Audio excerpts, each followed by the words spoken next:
Queridos amigos, pues del cierre de la lección del segundo trimestre y del inicio de este nuevo trimestre que no pudimos reunirnos, aquí la gente es muy ocupada. Nuevamente estamos contentos de reunirnos para poder platicar acerca de la lección de escuela sabática. En esta semana concretamente vamos a atender la lección número 2 de este tercer trimestre que se llama Marcos, el reino de los cielos se ha acercado. Como la mayoría de ustedes saben y quien no sabe, pues aquí le informamos. La Biblia tiene cuatro evangelios. Uno de esos evangelios es el que nos va a dar pie al estudio de la Biblia durante las próximas semanas. Luis Carlos, platícanos un poquito de qué va la lección de esta semana. Y como yo sé que tú sí estudiaste la semana número 1, pues también pasa ahí el resumen para que la gente, si no la estudió, pueda tener, perdón, ando medio enfermo, ahí el contexto. Venga. ¿Qué tal? ¿Cómo están? Un saludo a todos otra vez. Bienvenidos y pues con la novedad de que ahora vamos a estudiar el libro de Marcos. El libro de Marcos, uno de los evangelios, de los 4 evangelios. Los evangelios hablan de la vida y ministerio de Jesús aquí en la tierra. Y pues personalmente me gusta mucho siempre estudiar y leer acerca de Jesús, porque creo que no hay ningún personaje igual a él en la historia de la humanidad. Y me gusta mucho siempre encontrar algo nuevo de lo que se escribió de él o acerca de lo que se dice. A pesar de que, digo, tenemos muchos años escuchando las historias de Jesús y aprendiendo acerca de ellas, creo que siempre encontramos algo más que puede enriquecer nuestras vidas. Y eso es lo que me gusta mucho de Jesús. Siempre nos conmueve y nos mueve este personaje tan singular y único, y creo que no hay uno igual. Entonces, Marcos, interesante porque es el más corto de los evangelios, por lo que estuve leyendo aquí, 16 capítulos. Parece que el libro de Marcos se diferencia un poquito de los otros libros porque parece que presenta a la vida de Jesús como en viñetas. Y una parte de la lección en su capítulo se llama libro complementario, nos habla de cómo parece que Marcos describe viñetas o momentos especiales de la vida de Jesús a través de 24 horas seguidas o un día seguido. Entonces, como que empieza un relato, una viñeta, y lo que sucede de forma continua durante las siguientes 24 o 36 horas de la vida de Jesús. Entonces te dice, se despierta aquí, va a la sinagoga, habla con tales personas, cura a estas personas y al final del día hace esto. Y especialmente en la lección que estudiamos en la semana pasada y esta semana, nos habla de un día en la vida de Jesús. ¿Qué es lo que sucedió en un día? Si tú hubieras estado ahí, cuando Él se levanta, cuando Él hace sus primeras acciones durante el día y al final del día, ¿qué estaba haciendo Jesús? Entonces, eso me pareció interesante mencionar de la introducción. Libro de Marcos, acerca de momentos significativos de la vida de Jesús descritos de forma continua, como si fuera un día en el que tú estuviste ahí observando lo que pasaba. Y por último, que Marcos se centra mucho en las acciones de Jesús. Parece que hay otros evangelios en los que se escribe mucho de lo que Jesús dice, o sea, las palabras de Jesús. Por ejemplo, en otros evangelios se describe el Sermón del Monte, varios capítulos donde Jesús habla continuamente y da el sermón, son las palabras de Jesús. Pero en Marcos, parece que Marcos se centra en lo que él hacía, ¿no? En las acciones.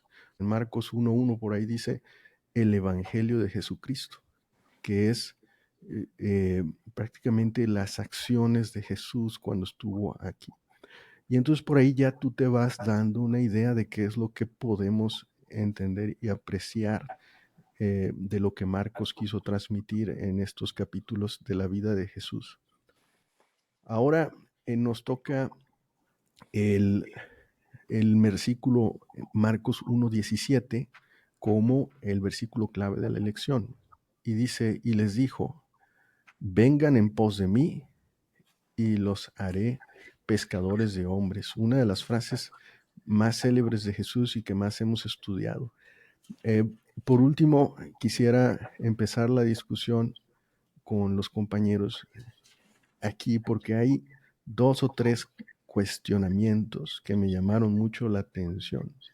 No sé si por ahí leyeron el tema de el secreto del ministerio, creo que le dicen, donde una vez que Jesús sanaba a alguien, generalmente le decía, no cuentes lo que yo te hice.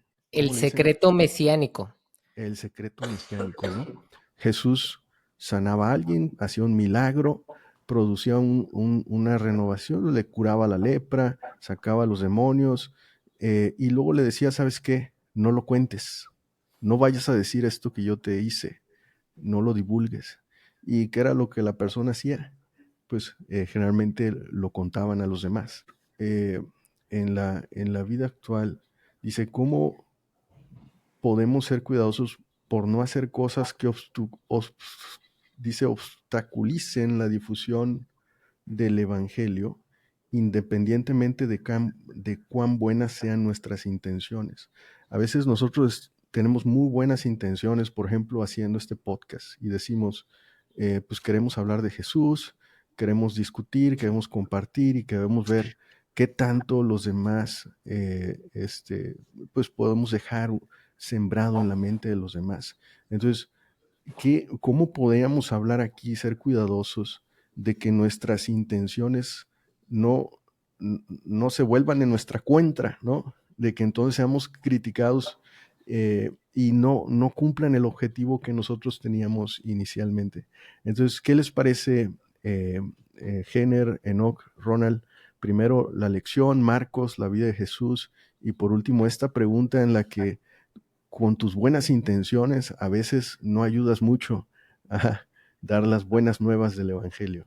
Yo quisiera solo brevemente comentar a la primera pregunta de Luis. Haga mi primera opinión no circuncidada. A mí me parece que el Evangelio de Marcos no lo había visto así antes, pero me parece que de los 4 evangelios es el más humanista.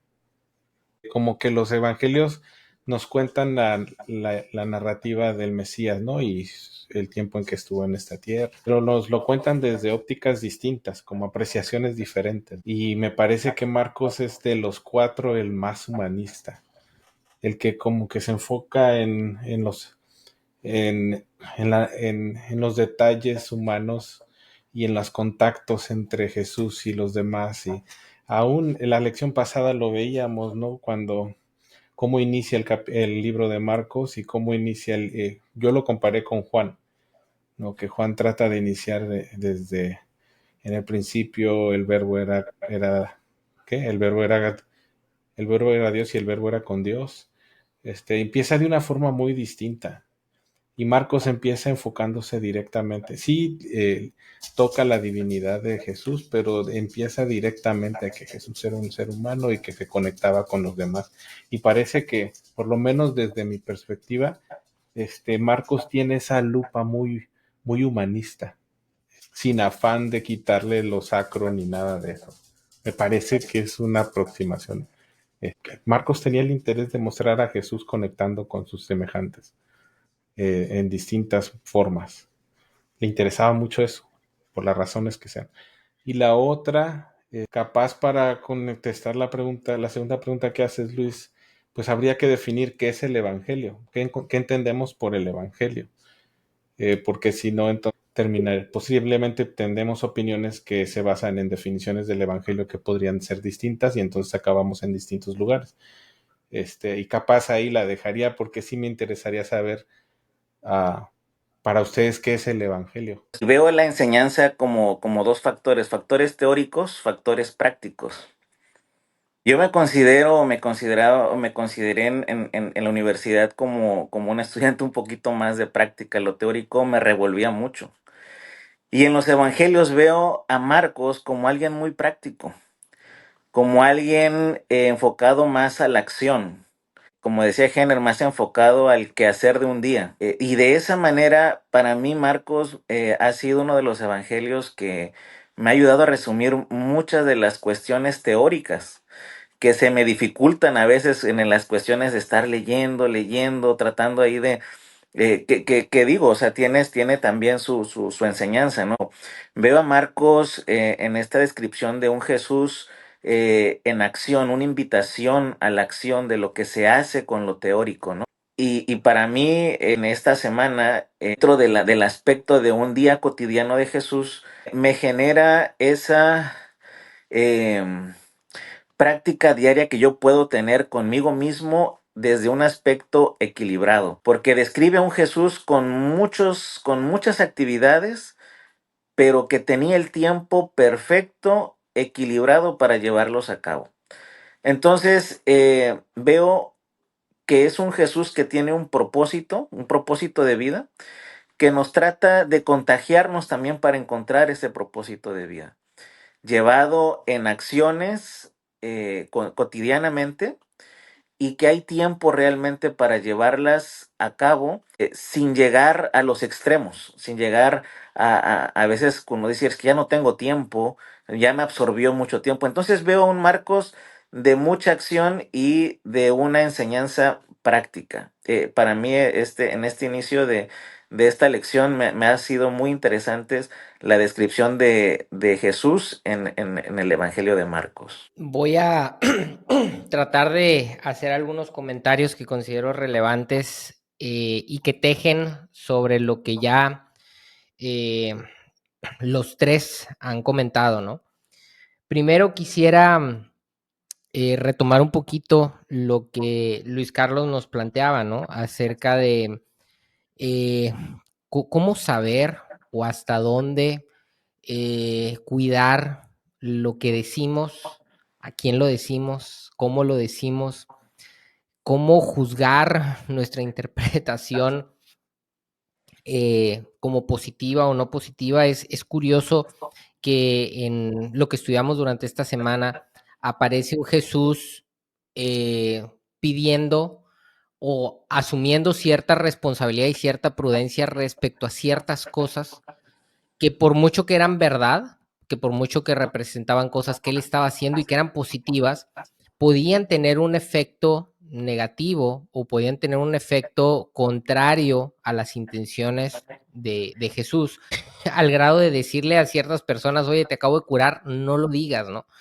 O al grado de decirle a un demonio, cállate, ¿no? No estés diciendo que soy el hijo de Dios. Cuando cualquiera suena como muy contraintuitivo, ¿no? Decir, oye, pues se supone que, pues más bien di, ¿no? Pues sí, digan, pues yo soy el hijo de Dios, ¿no? Que es la manera en que solemos nosotros visualizar que las cosas deberían de ser, ¿no? Es decir, Jesús quiere de alguna manera expandir el evangelio, pues por supuesto, qué bueno que se haga famoso, que la gente, que los demonios, que digan los milagros, que se expanda, que suba la cantidad de seguidores que tienen el Instagram, que pague incluso publicidad, ¿no? Para que pues llegue a más personas.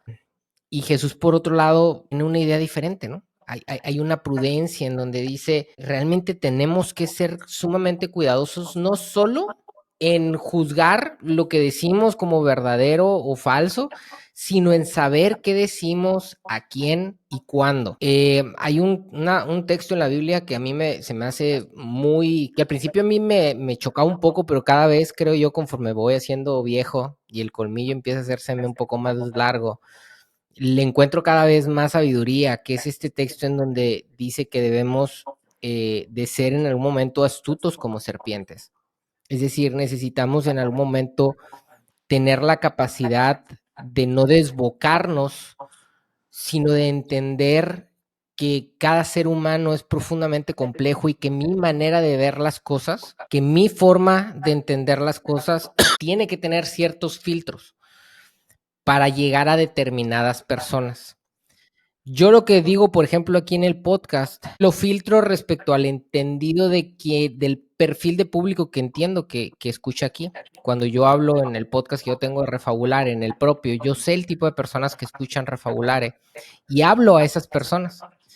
Cuando en algún momento me llegan a invitar a un espacio religioso, pues yo tengo que tener la capacidad de sentir el espacio, ese espacio religioso.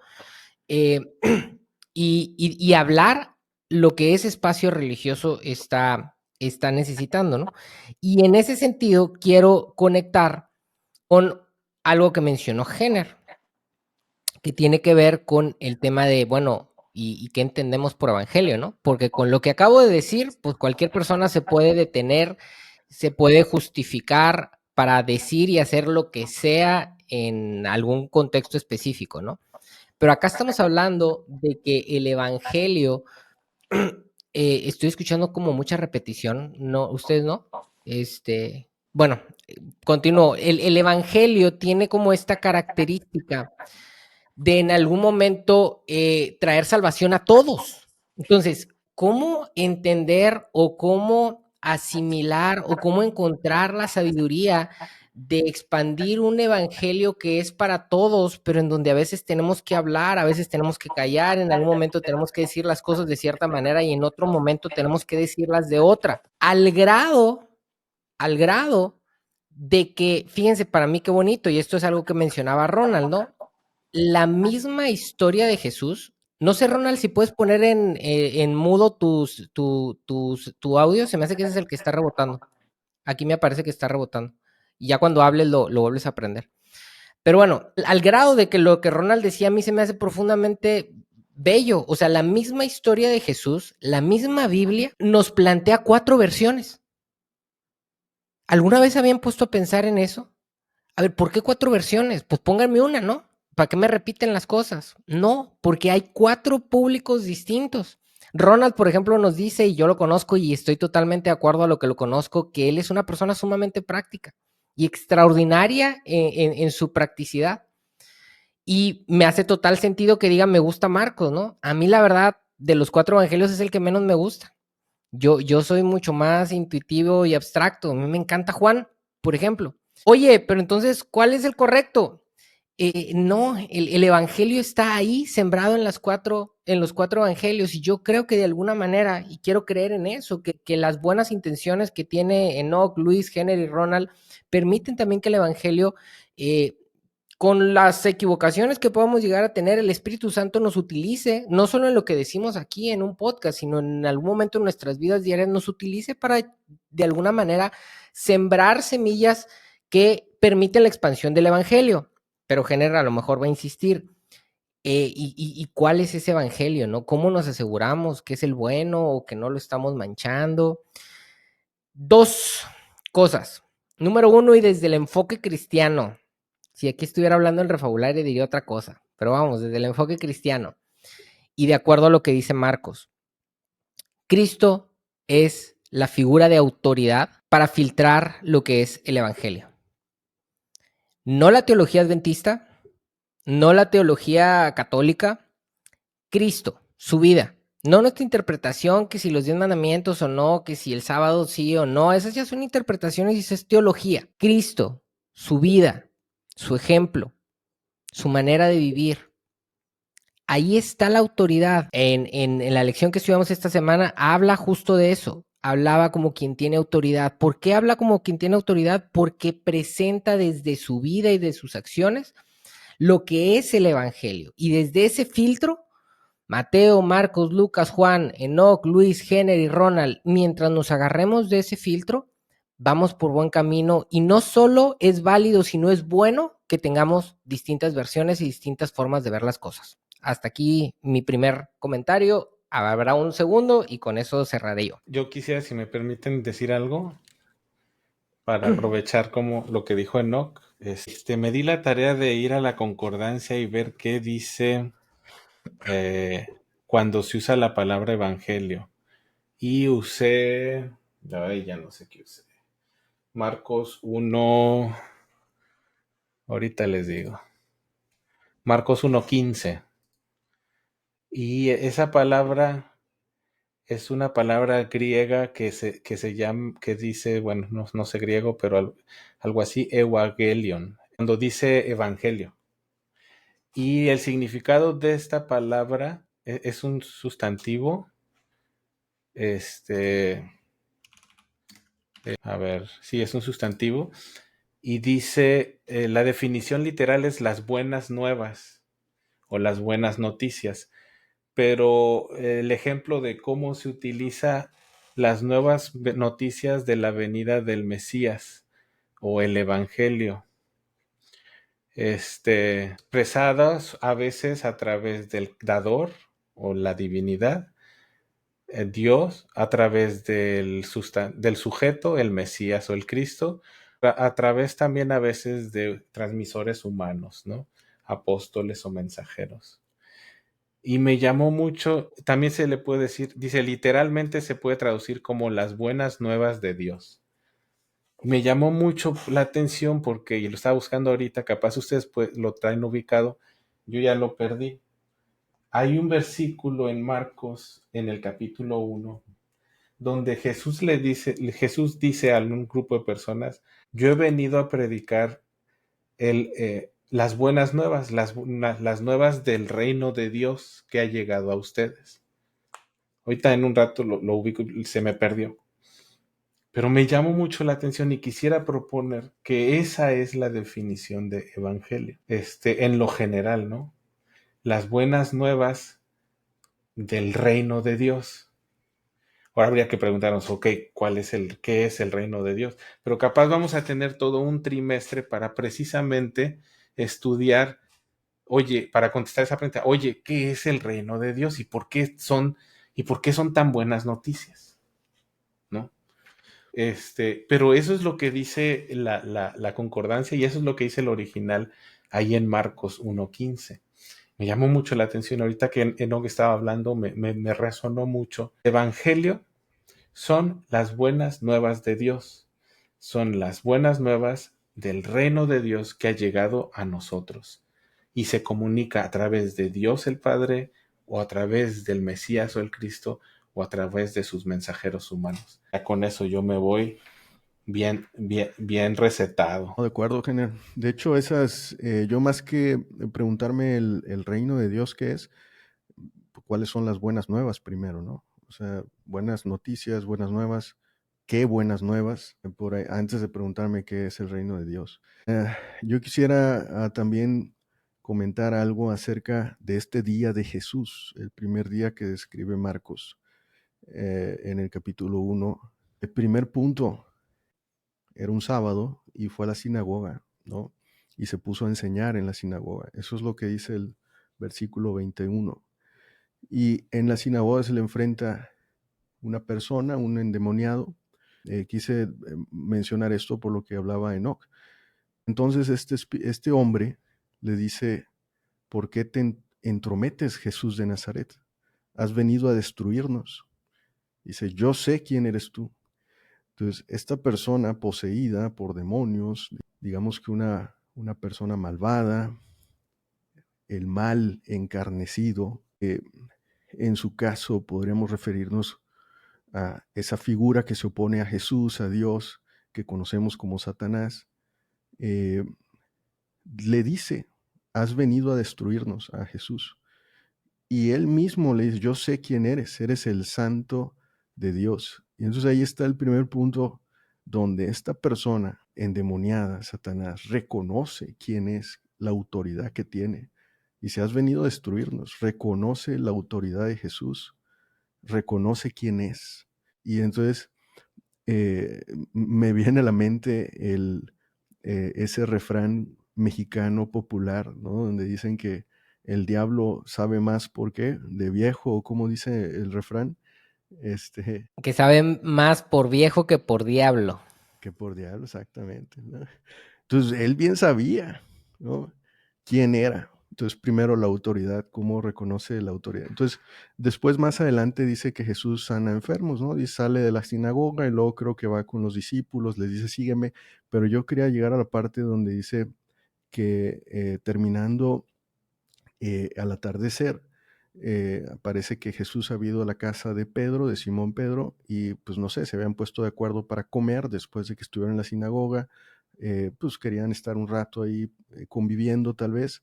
Entonces estaba enferma, era la suegra de Pedro, y Jesús se da cuenta de que tiene fiebre, de que está sufriendo, y la cura, la sana. Y después de esto, mucha gente empieza a llegar. ¿Qué es lo que no sé si hace poco fuimos una brigada con Enoch, con Ronald, y cuando llega mucha gente a consultar, a buscar atención con problemas, puede ser un poco abrumador, puede ser cansado, pues tal vez no físicamente, pero sí mentalmente. A veces hasta físicamente también, porque no tomas mucha agua o no comes a tiempo, pero mentalmente es abrumador.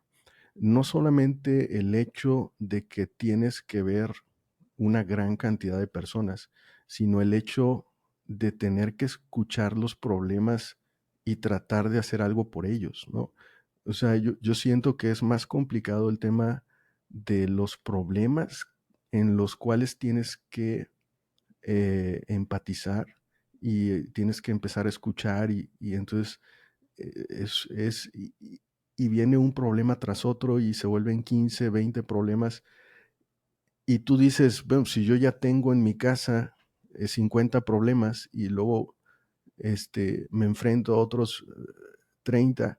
Entonces, en ese momento Jesús estuvo muy ajetreado. Hubo mucha gente que llegó a consultarlo, mucha gente que quería sanar. Y lo que Marcos o el punto de todo esto es cómo le hizo Jesús para mantener la claridad mental, para no sentirse estresado, para no terminar como muchos estamos al día de hoy bajo burnout, para no salir corriendo de ahí y decir estoy por explotar, ya no puedo más, ya no quiero saber nada de esta vida, ya yo mejor me voy a la playa o ya mejor yo me tomo unas cuantas copas o me quedo viendo toda la temporada de tal o cual serie en la noche hasta que me quede dormido. O sea, ¿cómo le hizo Jesús en su momento para no terminar tan agobiado y estresado por todo el trabajo que realizó en ese día? No me lo había preguntado yo, no sé ustedes, pero nunca se me había venido a la mente, oye, Jesús de verdad tenía días ocupados y bastante cansados.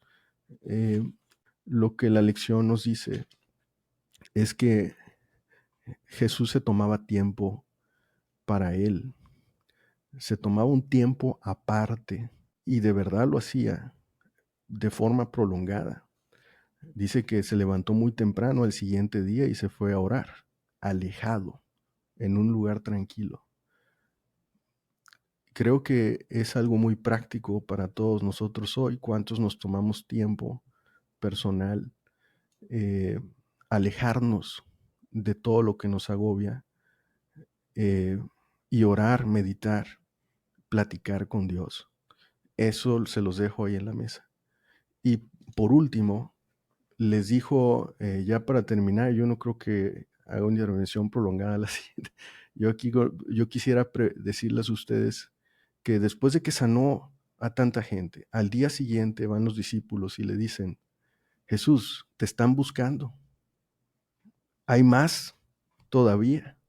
Quieren que siga sanando a la gente, ¿no? ¿Y qué les contestó Jesús? Dice, vámonos de aquí a otras aldeas cercanas donde también pueda predicar.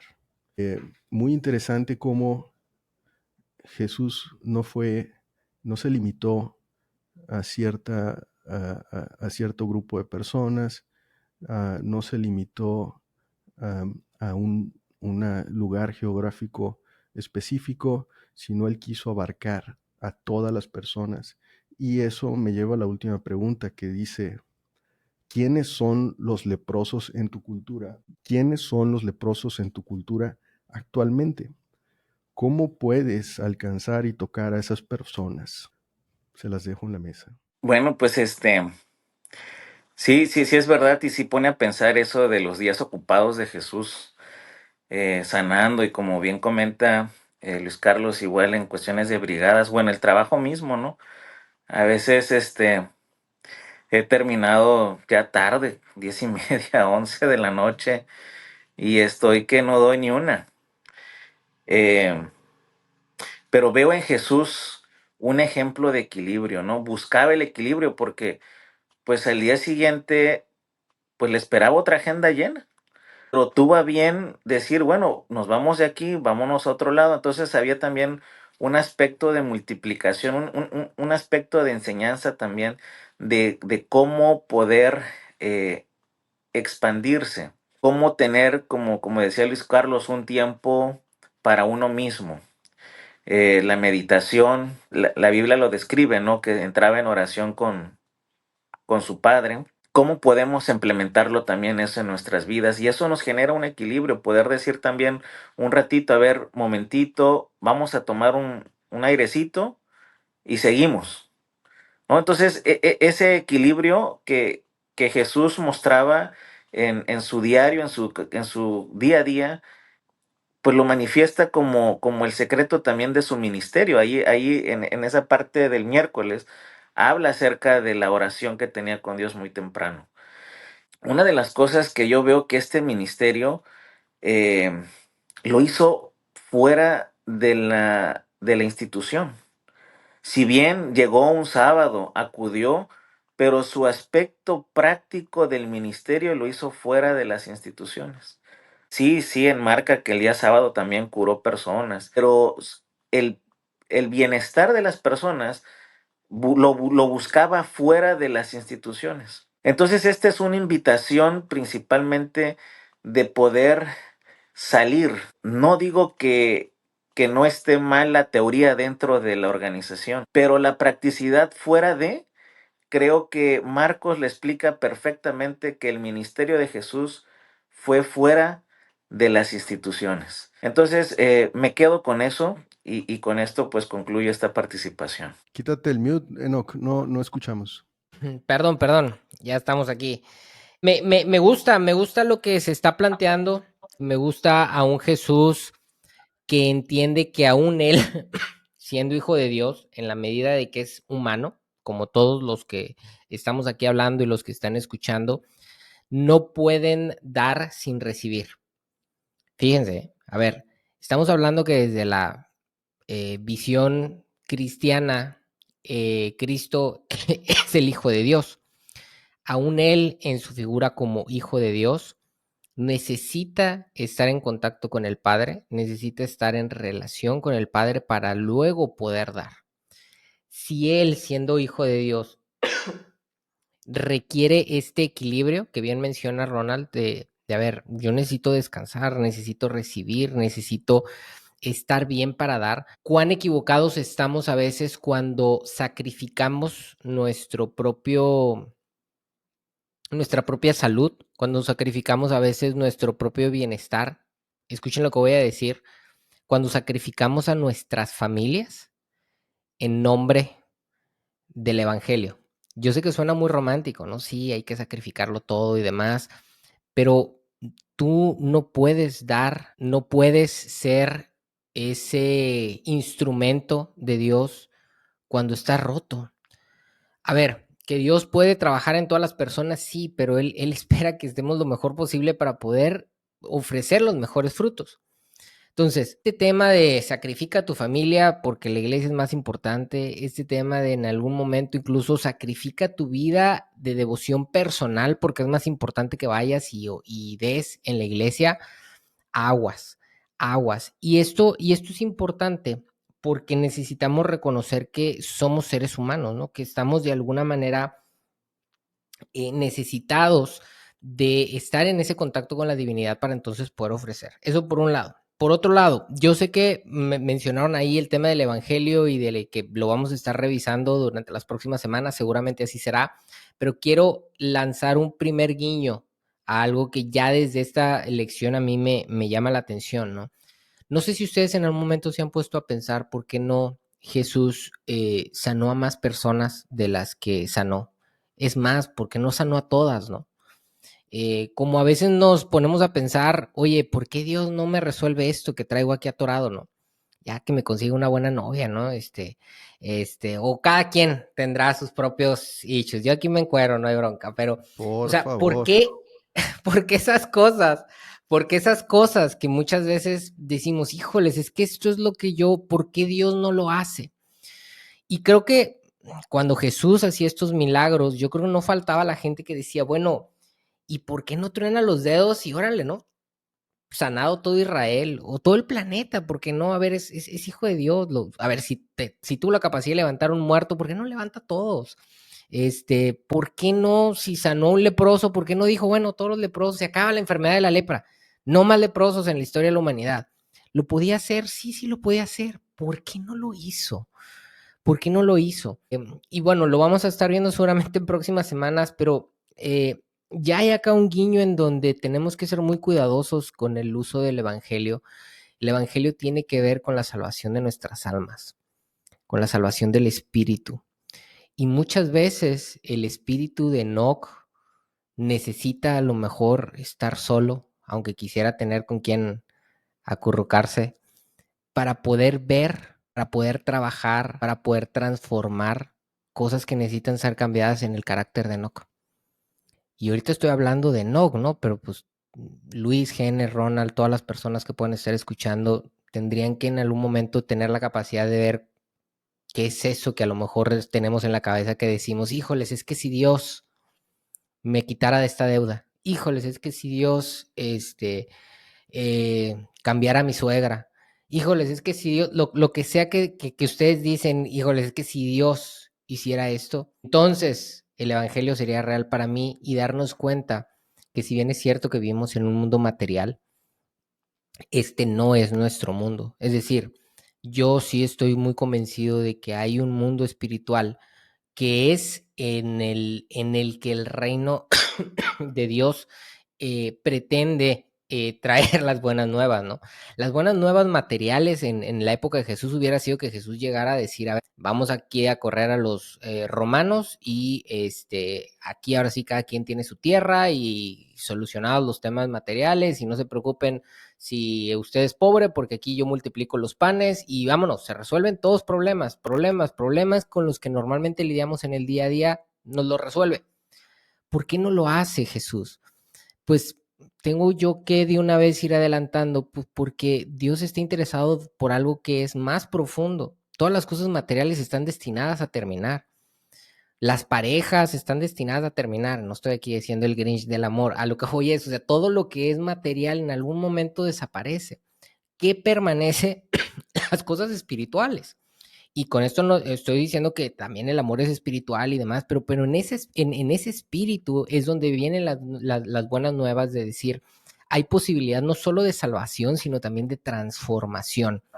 Y la transformación de mi carácter y la transformación de eso que va a permanecer más allá de mi muerte requiere en muchos casos, en muchas cosas materiales no se me resuelvan porque son justo esas luchas que se viven en mi mundo físico, en mi mundo material, esas luchas que tengo en mi carne, las que permiten que haya una transformación en mi, en lo que es importante, no en lo que permanece para siempre. Entonces, ya por último, sí, súper rapidito, la última pregunta que hizo Luis, ¿quiénes son los leprosos de nuestra época? Lo único que voy a decir es, en aquella época los leprosos eran un grupo de personas de que por ley, es decir, por ley de Moisés, eran impuras.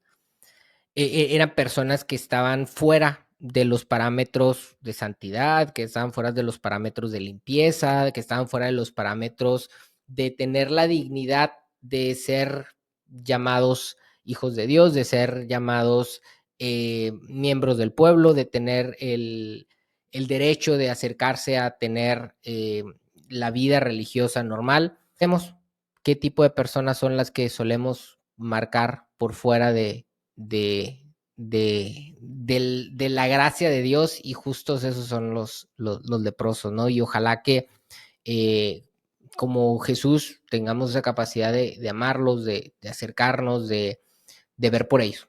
Hasta aquí mi reporte. Bueno, una cosita última, ya nada más. Mucho cuidado, aguas, porque yo lo tenía anotado y yo me di cuenta que me estaba faltando. Aguas con esos predicadores del famoso evangelio de la prosperidad y demás, ¿no? O sea, cuando en algún momento te tratan de vender que el evangelio te va a resolver la vida en esta tierra, híjole, yo lo miraría ahí con asteriscos, ¿no? Porque repito, si ese hubiera sido el plan de Jesús o de Dios o de la divinidad, pues lo podría resolver sin mayor problema, pero no va por ahí. Con esto no estoy diciendo tampoco, y también sería un error pensar que si a alguien le va bien, entonces está mal. No, no, no.